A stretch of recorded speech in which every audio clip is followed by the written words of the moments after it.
என் பெயர் கார்த்திகா. நான் 2ஆம் வகுப்பு படிக்கிறேன்.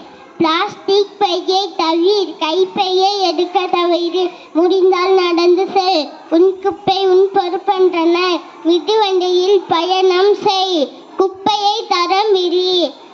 மக்காத குப்பையை மறுசுழற்சி செய். மரம் நட்டு பேணு.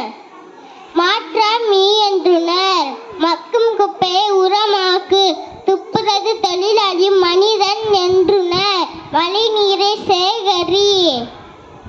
இயற்கையுடன் நீந்து வாழ். நெகிழி தன்னை இகழ். ஏரி குளங்களை சீரமை. தண்ணீரை வீணாக்காதே. பூமி மற்றும் உயிரினுக்கு சொந்த